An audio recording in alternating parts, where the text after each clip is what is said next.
So let's stick in the Big Ten and Wisconsin. It's going to be a unique situation to see the Badgers this year, Matt, when you've got Luke Fickell stepping in. I thought that was a phenomenal hire to pull him from Cincinnati. He was very selective of where he'd ultimately go. He lands in Madison. They bring in Phil Longo, so this is going to be a totally unique offense that we've never seen Wisconsin have before. They go to the portal, bring in Tanner Mordecai from SMU. They made some changes at the wide receiver position. Win total sitting at 8.5 for the Badgers. How are you looking at year one of the Luke Fickell era in Madison?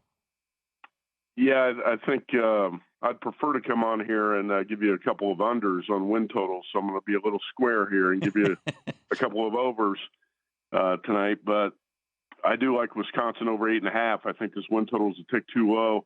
A lot of times expectations get too high for new coaches, but I think deservedly so here for Luke Fickell.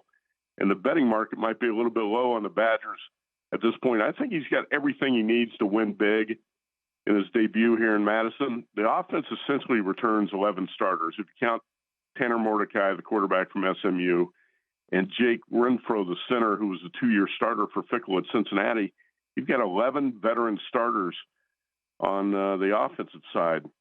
Mordecai had 33 TD passes last year for the Mustangs. He's going to be a major upgrade for a stagnant passing offense. And you're right, it's going to look a little bit different, but the Badgers are still going to run the ball. Braylon Allen, Ches Malusi rank among the Big Ten's best running backs. The defense is going to return 8 starters. You know, Wisconsin's always solid on the offensive and defensive lines. It's going to be one of the best defenses in the Big Ten. Break down the schedule here. Wisconsin's going to be favored in 6 of 7 home games, excluding Ohio State. I wouldn't be surprised if the Badgers upset the Buckeyes.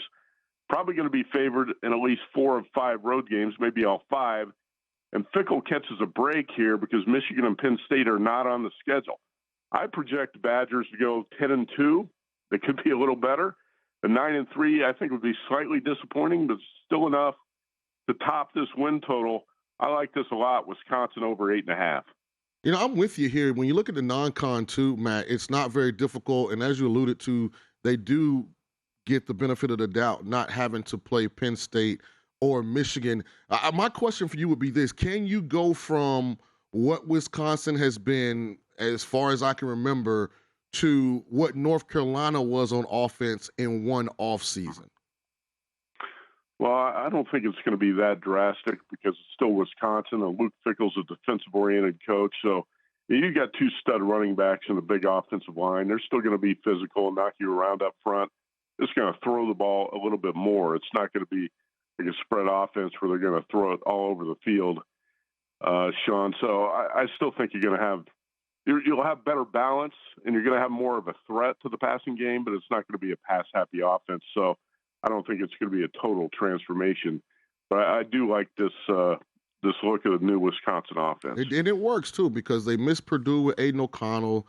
They missed Illinois last year. They graduated a lot of that talent to the NFL. I love the schedule. I think that's a great call, man. Well, and I think Matt, as you play the win total game, and I talked about last week, Oregon State, a play of mine. Look at the teams that come to Corvallis. Let's get to your next play as we're talking to Matt Youmans. The schedule for Jeff Brom in year one at Louisville. My God, who did he pay off to get this? No Clemson. No Florida State, no North Carolina. They do play Notre Dame, but they get them at home, and that's a non-con game. But we're looking at a win total sitting at 8. And look, Matt, I've heard a lot of people that I respect in this industry say, go over on Louisville. Jeff Brom is a tremendous coach. You're a Purdue guy. You know firsthand what he's able to pull out. He's a great underdog coach. You know, look at the ass whooping they handed Ohio State, a couple of years ago on that Saturday night in West Lafayette. So Louisville's win total, I'm looking at it here at DraftKings, -110 both ways on 8. How are you looking at the Cardinals?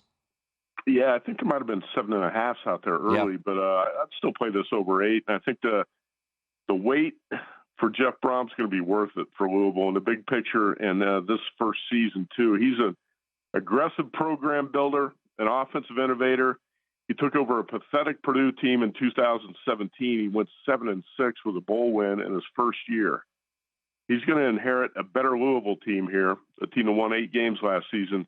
And like you said, Tim, a hospitable schedule. When you break down these win totals, you got to really look inside the schedules. This one excludes Clemson, Florida State, North Carolina. As you mentioned, 3 of the top 4 teams in the ACC. Cardinals are going to be favored to win their first 4 games. Georgia Tech, Murray State, Indiana, and BC. So they should be halfway to reaching this win total by the end of September. I think the schedule might even end up being easier than it appears on paper today. Brom brought most of his key assistants from Purdue. He's already formed a pretty good quarterback depth chart. He's got Jack Plummer, who played for the Boilermakers in Brom's system before he transferred to Cal. He put up pretty good numbers in 12 starts in the Pac-12 last year. You look at the schedule, the personnel, Brom's ability to turn things around. I'm not going to be surprised if Louisville ends up in the ACC championship game. I think Brom's got that type of potential here. And he's a bet-on coach, so I'm going to go Louisville over 8. I agree. Even the rivalry game, Kentucky, that's in Louisville. They get an Indiana team whose win total sits at 3.5. Definitely the least talented team Tom Allen has had during his tenure there. This sets up for Brom to do amazing things in year 1. Yeah, and look, long term, I know this is we're in an immediate now, but buying stock in Louisville, a program that's pumping NIL money into that football program left and right, especially with the basketball program being down right now, and the lost son coming back and Jeff Brom. Visit VSiN.com to get current odds, listen for free, find showtimes, and download VSiN sports betting podcasts.